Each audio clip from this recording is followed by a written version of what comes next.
older artists to exhibit with the younger artists together. Okay? Yeah. That also is like the children sitting at the feet of their parents, okay?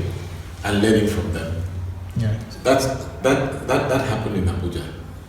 You know, they allowed the younger artists with the older artists, the same venues, at the different venues, it was all mixed like that. But that was beautiful. It's a learning process.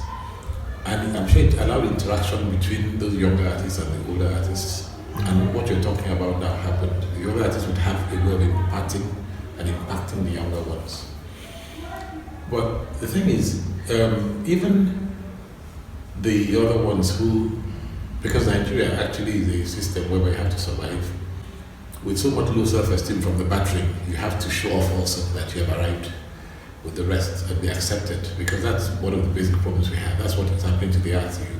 You know, you have to, there's so much pressure. It's not what's happening out in the West. There's so much too individualistic out there. Now, with the extended family system and all that, you have to be able to take care of those who are not even directly connected with you in terms of, you know, your nuclear.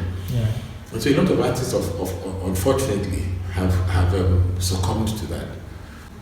But what we are doing, like the Guild and a couple of other people, like you're talking about, thank God for the video also, is to let them understand that, give them another way of looking at things, purpose.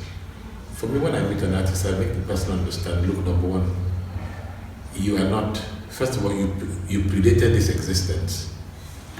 Your existence is not start from here, you predate this existence. Right.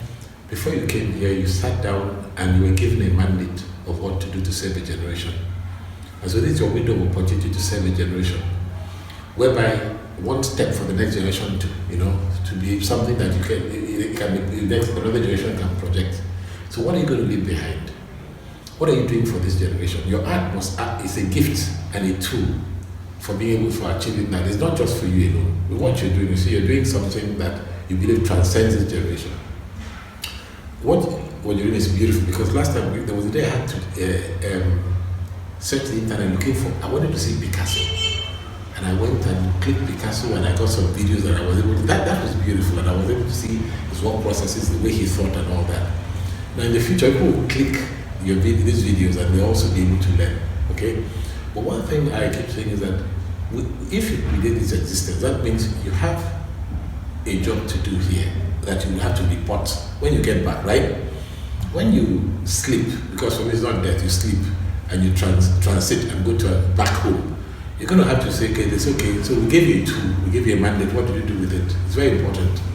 You know, how did you save a generation? We are saving a generation. For me, I'm very, very clear on that concerning what I'm doing here.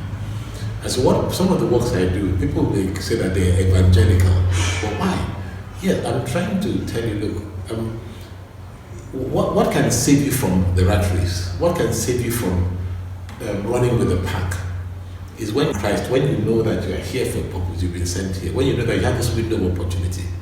There's a place in the Bible that says that God determined our boundaries, determined where we're going to be born, determined our boundaries of our habitation, determine the family you're going to be born into, determine the environment you're going to be born into.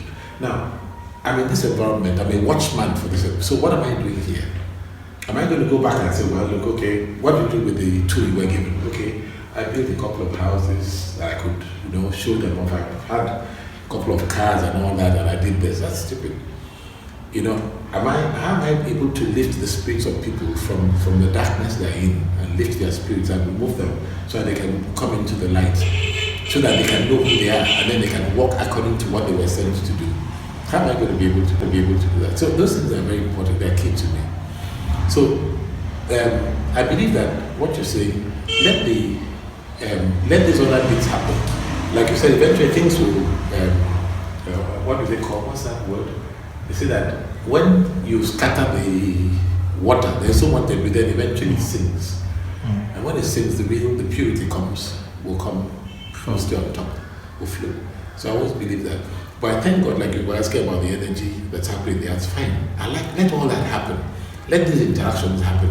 You know, with these interactions, I believe that eventually there'll be an impacting and imparting from the older to the new, you know, and then the ones that have rough edges, they'll be smoothened down. Something will happen. You know, I'm always very positive about this.